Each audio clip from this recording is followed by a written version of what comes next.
ya harus kita catat apakah Prabowo bisa menghilangkan trauma masa lalu. Karena waktu ngomong sama saya cukup keras waktu itu ya, cukup keras menanggapi bahwa lo tau nggak gue diginiin ya, saya nggak enak begininya begitulah ya.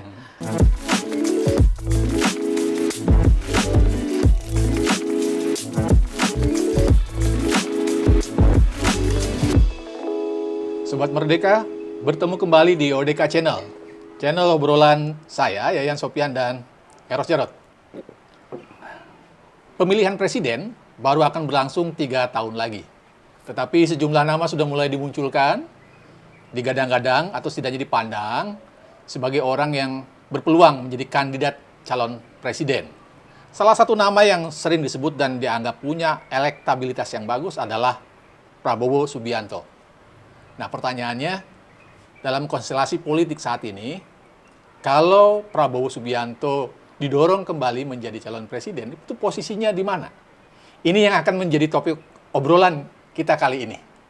Nah, Mas Eros, gimana nih soal Prabowo Subianto? Dia sudah 2 kali menjadi calon presiden di 2014, 2019 dan gagal.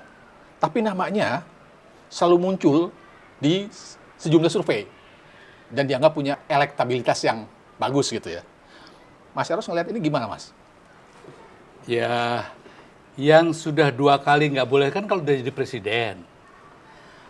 Kalau jadi calon presiden mau 5 kali boleh. Boleh ya? Masalahnya Oke.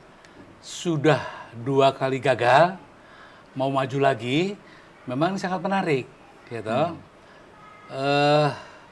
Apa betul dia mau maju juga masih pertanyaan bagi saya. Seingat saya, waktu itu ada pembicaraan sama Anies ya. Seingat saya Anies waktu itu ditawarin, sebenarnya bukan Sandi. Ya, call pertamanya bukan Sandi. 2019 ya? Anies sebetulnya. Tapi ya itu, Anies waktu itu baru selesai dan jadi gubernur kan. Anies merasa secara moral ya dia tidak enak sudah dipercaya gitu langsung meninggalkan posisinya. Wah, sehingga saya juga waktu itu Prabowo sempat melontarkan kata-kata ke Anies, maju aja, toh nanti saya ini kondisi kesehatan saya kan tidak seperti yang dibayangkan, kan. Ya nanti kan kamu yang terusin. Oh, okay. Tapi Anies tetap mengatakan, ya saya kalau diizinkan tetap di sini saja gitu kan. Ya sudah, makanya muncullah Sandiaga Uno. Nah, dengan pernyataan seperti itu ya, apakah berubah? Kan bisa jadi kan orang menjadi tambah sehat ya. Oke. Setelah jadi Menhan mungkin tambah sehat, ya bisa saja kan. Jadi kalau secara kemungkinan ya bisa, kenapa? Katakanlah di Indonesia itu kan gini, pemilik partai itu punya chance atau kemungkinan besar untuk maju karena dia menentukan sendiri.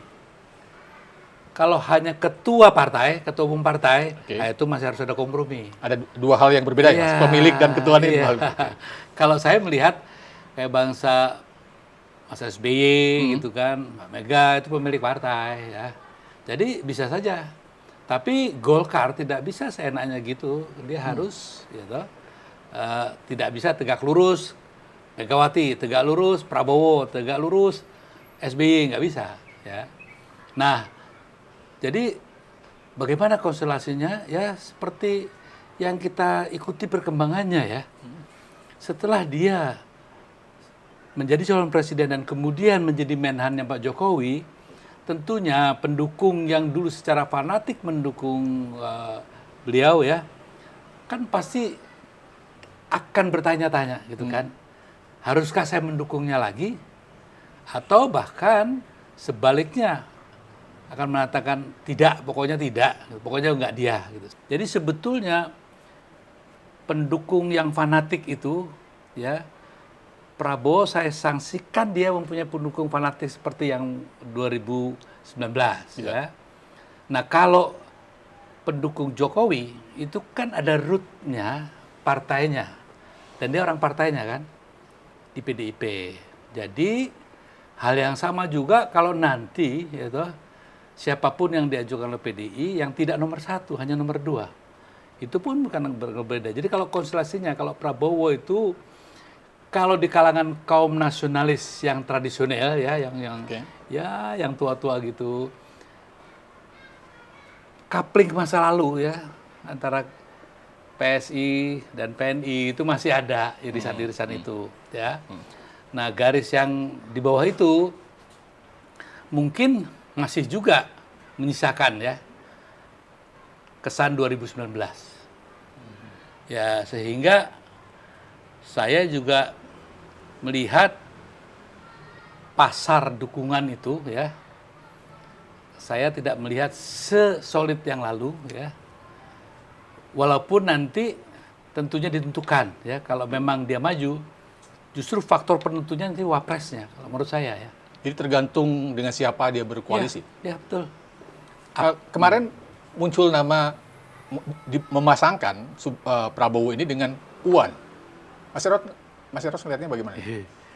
Ya itu juga Prabowo juga kan punya kesan yang cukup mendalam ya. Waktu 2019 sebetulnya kan dijanjikan jatahnya 2014 Mas. 2014 ya, jatahnya Prabowo yang maju kan. Iya, iya. Itu kalau nggak salah di satu tempat ya di Bogor lah gitu ya, ada perjanjian. Tapi kan tidak terjadi. Dan kesan itu pasti kan membekas juga. Walaupun secara biasa kalau orang politik, oh kita sudah lupakan masa lalu. Tapi goresan itu kan ada kan. Sehingga apakah Prabowo sepenuhnya menerima ya janji itu? Saya katakan janji lah. Karena kan dalam hal ini PDIP partai yang mudah-mudahan yang terbesar itu kan, atau prediksi orang banyak yang terbesar lah ya. Pasti kan punya standing yang berbeda. Ya, dia bisa memilih siapa saja. Nah, apakah dalam konteks Prabowo menyadari bahwa dia bisa memilih siapa saja, masih akan juga bersikukuh ya, mengiyakan dari sejak dini ya. Atau dia nanti di finalnya sajalah gitu kan. Itu yang pertama. Yang kedua, dia juga berpikir seperti saya katakan, wapresnya sangat menentukan. Kalau wapres dari PDIP ya kita tahu siapa ya. Kalau dipasangkan dengan siapapun, orang Banteng itu belum tentu loh mendukung ya. Oh. Kalau Jokowi kan karena memang kadernya. Orang Banteng itu satu, biar gepeng asal Banteng. Gitu Jadi kan. nggak mau jadi nomor 2 lah kira-kira. Nggak mau nomor 2. Nah pada saat nomor 1 kan itu sentimen-sentimen itu pasti keluar, jadi tidak akan bulat ya. Yang kedua, juga secara rasional ya, Prabowo akan berpikir juga kalau dipasangkan oleh Puan, asal elektabilitasnya tinggi ya enggak masalah. Tapi sampai hari ini kan masih menunjukkan angka yang kurang lah ya, kurang. Sehingga kesan para analis bahkan menjadi labilitas itu juga ada gitu kan. Nah, di satu sisi itu. Jadi memang tidak semudah itu. Kemudian Mbak Mega kan satu. Dia nggak mau dong kalah di Pilpres. Ya kan? Dia lebih baik mengatakan kepada Puan, kamu di DPR saja. Kalau memang elektabilitasnya rendah ya. Karena kalau maju kemungkinan kalah ada, nggak mungkin Mbak Mega mau. Kenapa?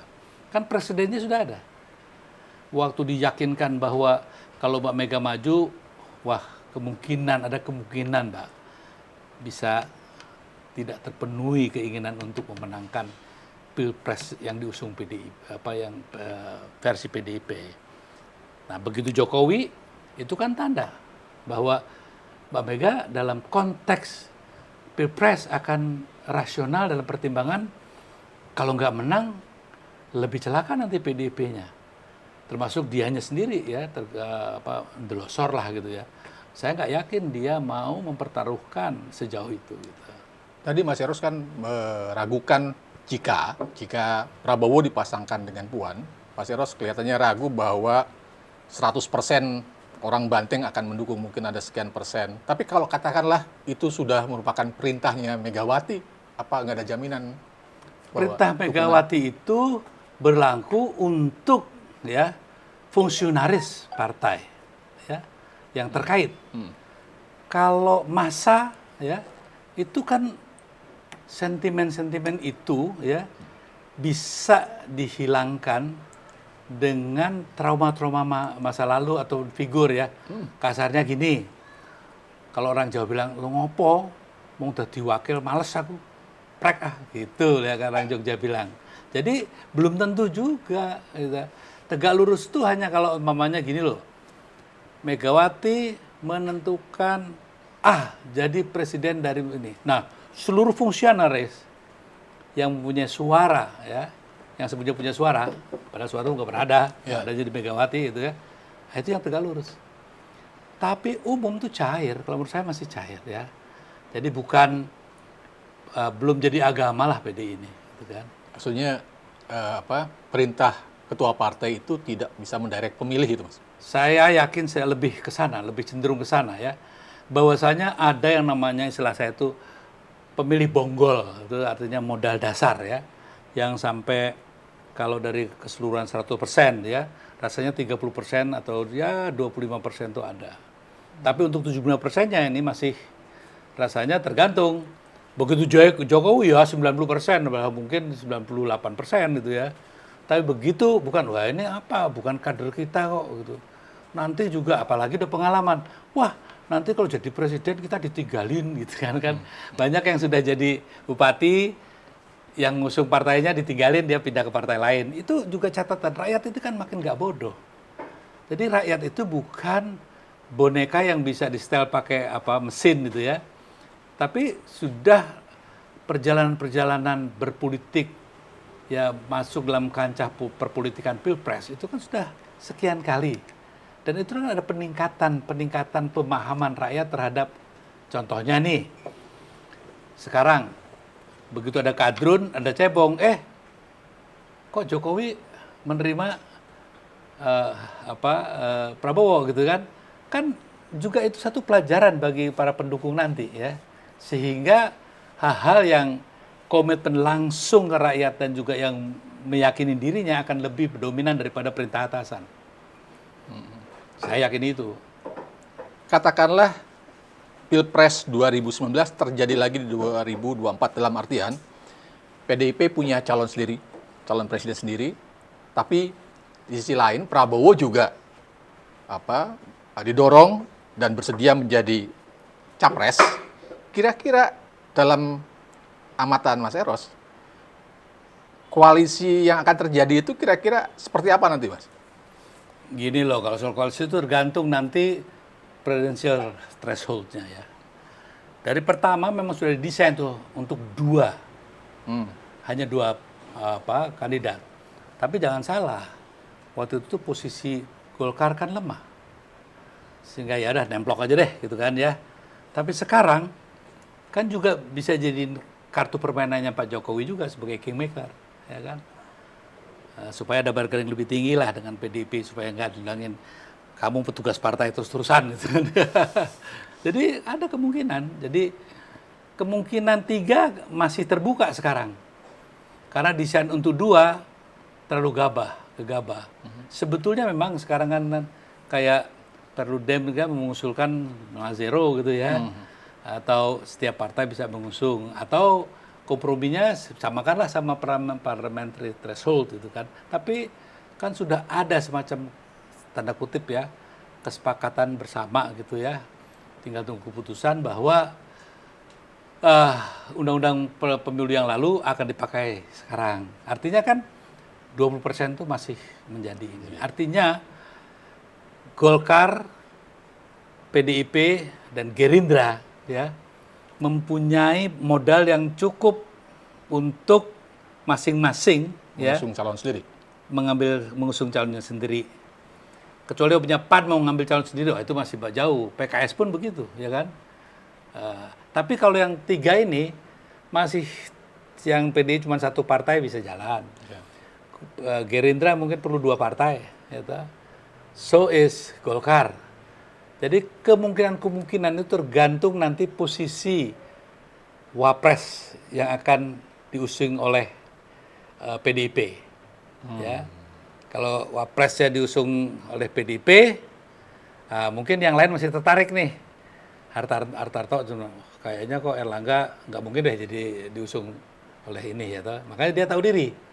Waduh, saya nggak bisa di situ jadi wapres karena wapresnya sudah dikunci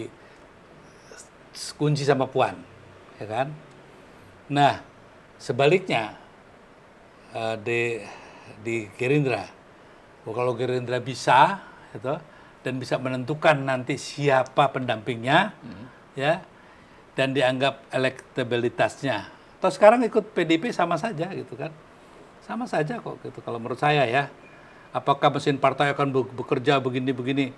Ya mungkin mesin partainya. Tapi kan dalam hal ini relawan-relawan, tanda kutip relawan, sebenarnya nggak ada relawan tuh bekerja nggak rela, saya minta jabatan juga, gitu kan?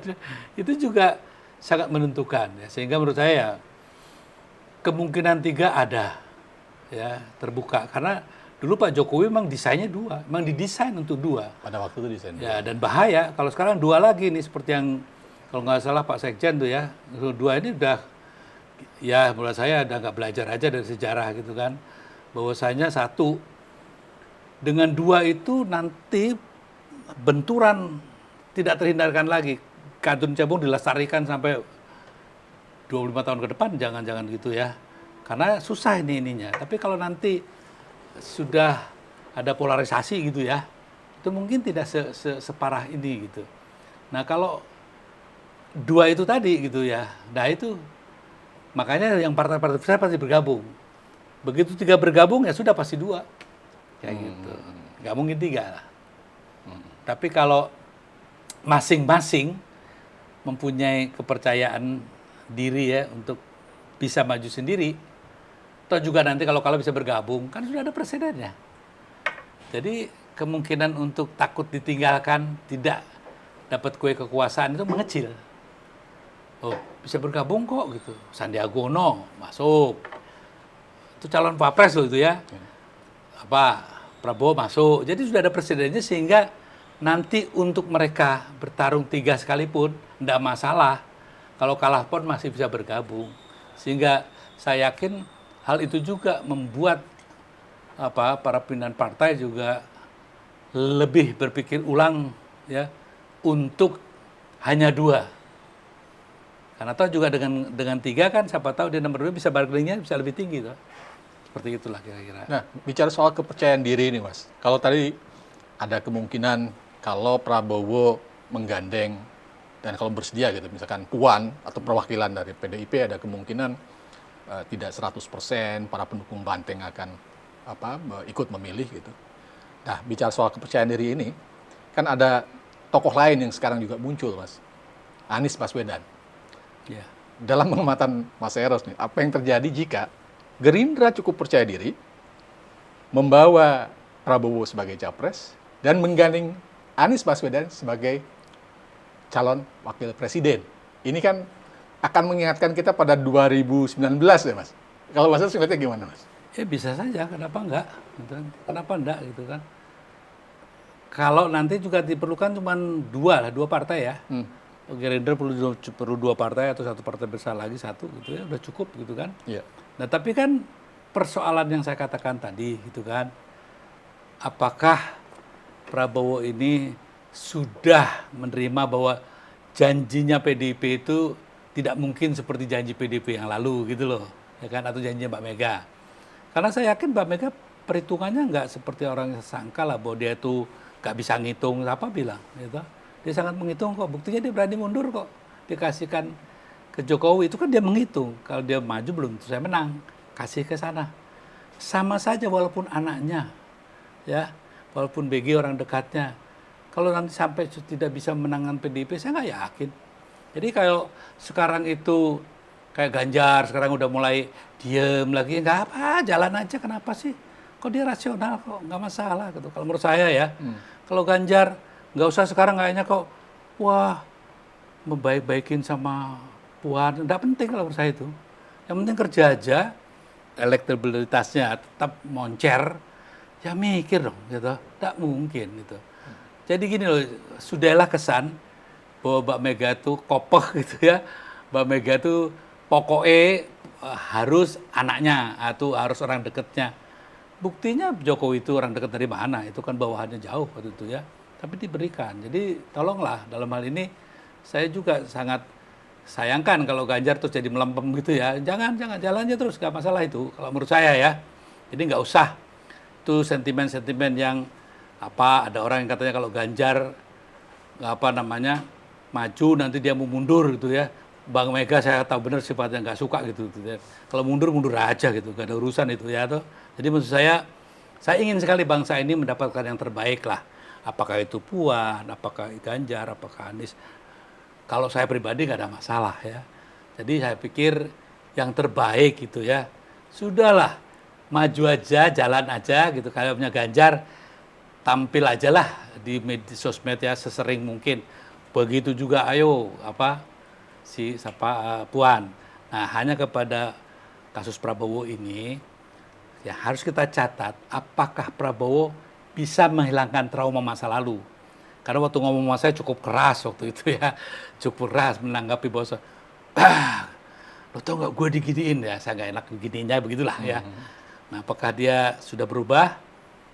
Saya nggak tahu. Dalam politik perubahan itu wajar. Kalau perkiraan Mas Eros, Prabowo sebetulnya masih mau nggak mencalonkan atau dicalonkan diri? Sebetulnya kalau Prabowo itu gayanya gaya tentara semua gitu kayak Pak Harto. Kalau saya diminta rakyat, nah selalu begitu, saya akan siap, kan begitu ya kan. Apakah dia sekarang udah lupa yang ngomongin ke Anies bahwa dia kondisi fisiknya tidak lagi seperti orang sangka, ya saya nggak tahu. Yang namanya kekuasaan biasanya kan syahwat adrenalinnya itu jadi tinggi kalau sudah di situ ya. Nah, tapi sekali lagi, ya jangan terlalu yakin bahwa kaum Banteng akan memberikan suara kepada dia. Kenapa? Trauma masa lalu menjadi catatan. Kedua, orang Banteng itu bilangnya begini, ngapain didukung? Wong dudu wong Banteng kok, masa kita nomor 2? Nah, itu juga tolong dipikirkan. Jadi, don't be too sure kalau bahasanya Prabowo selalu gitu. Don't be too sure, sir, gitu kan. Saya hanya pesan itu aja. Oke, Mas Eros masih akan ada sekian nama lagi nih yang kayaknya menarik untuk kita obrolkan ya. Nggak apa-apa, saya kebetulan kan waktu itu di wilayah permainan ginian cuman saya jarang mau ya keluar gitu lah. Tapi sekarang ya sudahlah nggak apa-apa lah gitu. Baik, Mas Eros, terima kasih nih. Obrolan soal Prabowo ini menarik dan masih perlu obrolan berikutnya loh, Mas. Yes, okay. Masih ada nama-nama lain yang perlu kita obrolin ya. Oke. Sobat Merdeka, kita beruntung Mas Eros tetap bersedia membicarakan topik ini. Kita tahu Mas Eros berada di lingkaran politik tingkat tinggi Indonesia lah, sehingga informasi-informasinya perlu kita tahu. Jadi tetaplah setia di ODK Channel, tetap berpikir merdeka.